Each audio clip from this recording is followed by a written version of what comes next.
welcome back. Thank you so much for joining us for the Meet the Actor segment. Today, we're going to talk to the actors of Disgraced. Disgraced will be playing at TAG from May 5th through the 28th. I'd like to do a quick follow-up, kind of a group discussion on something that you said. You had mentioned that you have to look at it through your character's point of view and not through the actor's point of view. Just briefly, how do you separate the two? What is your process? I mean, it's obviously not easy to do. You can't deny the actor sense, yeah? But, because it's always there. But in the same token, it's difficult to mute the actor's sense as well. I think it's tough for me because I align very closely with my character. We're alike in almost every way except for age, because the character's a little bit older than I am in real life.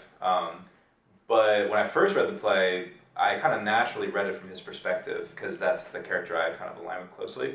But it's funny because when we were talking about it, we're having our kind of table discussions, and we were talking about motivation for a scene, and like things that Courtney would be saying about why Isaac would be saying a particular thing was so wildly different from what I thought. A lot of times because I was taking what Isaac was saying as being genuine, and then other people were kind of pointing out other motivations for why he would be saying this, and I was like, oh, no. You're right.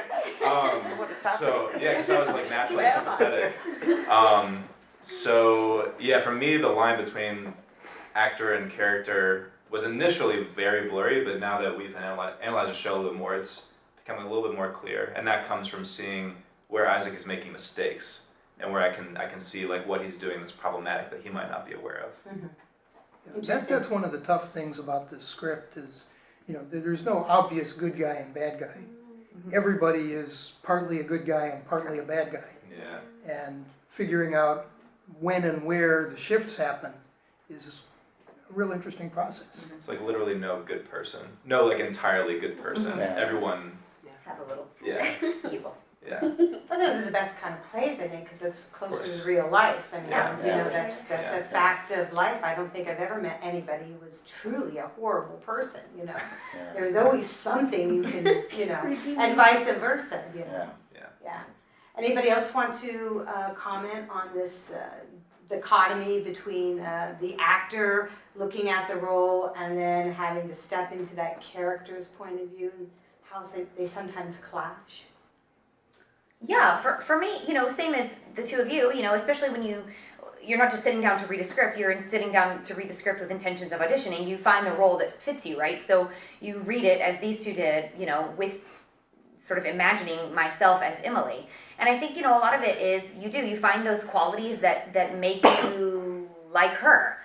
For me, and that's what makes it real for me. That's what makes it a little bit more honest, is I can find these things that really connect me to Emily's journey. But, there's things too that I don't like about her. And sometimes that's, not really, why does she do that? Why does she say that? Why is she so naive, Mm-hmm. So sometimes just sort of, but understanding her journey, understanding that, even though she doesn't know it here in this scene, she knows it later. So, just sort of understanding Emily's journey for me is a big part of my approach to her and who she is and who I imagine her to be, if that makes sense. It does. Yeah.